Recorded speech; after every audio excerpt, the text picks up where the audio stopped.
అన్నామలై కూడా ఇక్కడ వేరే రకంగా చక్రం తిప్పే అవకాశాలు కనబడుతున్నాయి. అన్నామలై ఎన్నికల తర్వాత తాను ఒక కొత్త పార్టీ పెట్టి బయటికి వెళ్ళిపోయేలాంటి పరిస్థితులు కనబడుతున్నాయి. భారతీయార్ ఎవరైతే ఉన్నారో ఫేమస్ రైటర్ భారతీయార్ భావజాలంతో తాను అన్నామలై ఒక కొత్త పార్టీ పెట్టి, అలాగే యూత్ అంతా సీమాన్, అన్నామలై, విజయ్ జోసెఫ్ వీళ్ళ ముగ్గురు కలయికతో ఒక పార్టీని నిర్మించడం, ముఖ్యంగా డిఎంకేకి చెక్ పెట్టడానికి జరుగుతున్న అతిపెద్ద రాజకీయ గేమ్లో ఈ యూత్ అంతా తమిళనాడుని మరొక టర్న్ చేయడానికైతే మరి కొత్త గేమ్ మొదలుపెట్టారు. ఈ నేపథ్యంలోనే ప్రస్తుతానికి బీజేపీ ఆఫ్టర్ ఎలక్షన్స్ అన్నట్టుగానే ఉంది.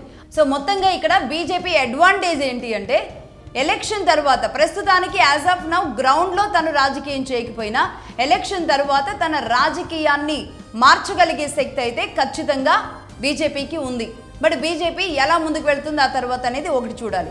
అలాగే విజయ్ జోసెఫ్ ఖచ్చితంగా ముఖ్యమంత్రి అయ్యే అవకాశాలు ఉన్నాయి అనేది అనేక మంది బలంగా నమ్ముతూ ఉన్నారు.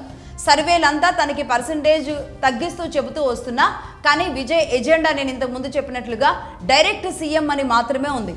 ఎలా అయితే తమిళనాడులో ఎంజీఆర్ మార్క్ రాజకీయం ఉండి ఎంజీఆర్ అటు సినీ పరిశ్రమలో ఆ తర్వాత రాజకీయాల్లో కూడా రాణించి తమిళనాడుకి ముఖ్యమంత్రి అయ్యారో, అలాగే ఇప్పుడు విజయ్ జోసెఫ్ కూడా ఇదే తమిళనాడులో ఇదే హీరో బ్యాక్గ్రౌండ్ నుంచి వచ్చి ఇదే ముఖ్యమంత్రి అయ్యేలాంటి అవకాశాలు ఉంటే ఒక రకంగా చరిత్ర తమిళనాడు పునరావృతం అవుతుంది.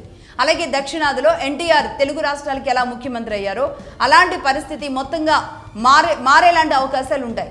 దేశ చరిత్రలోనే ఇంత పెద్ద హీరోలు ఎవరైతే ఉన్నారో వాళ్ళ లిస్ట్లో ఈరోజు విజయ్ చేరే అవకాశాలు కూడా స్పష్టంగా ఉంటాయి.